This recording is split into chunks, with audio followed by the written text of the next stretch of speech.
Amanda Knox and her former boyfriend, Rafael Solecito, will go back for a retrial, according to a decision by the 5 Supreme Court judges that just came out a moment ago. They will not, however, be held, or she will not be retried for defamation. She had been charged and convicted for defamation against the Italian police, claiming that she was subject to brutality during the interrogation. So just to recap, Zane, Amanda Knox and Raffaele Solecito will go back for a retrial in Italy. Will the U.S. agree to any extradition if it comes to that for Amanda Knox or not?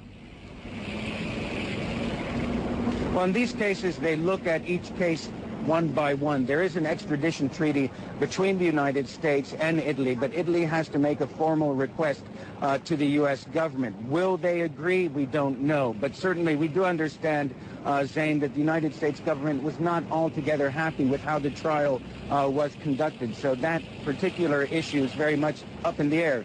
She can be tried in absentia, however, and if there is a retrial, and of course now we know there will be, that could be the case. She could be tried in absentia.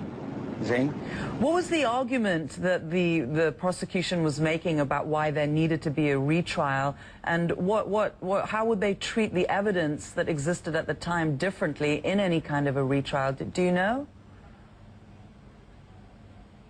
Well, what the prosecution argued yesterday was that the acquittal was the 3rd October 2011 acquittal of the 2 defendants was based upon sort of a selective use of the evidence in the case. Their argument is if you take a broad look at all the evidence that was collected in the course of the investigation, that it amounts to enough evidence to convict both Amanda Knox and Raffaello Solecito.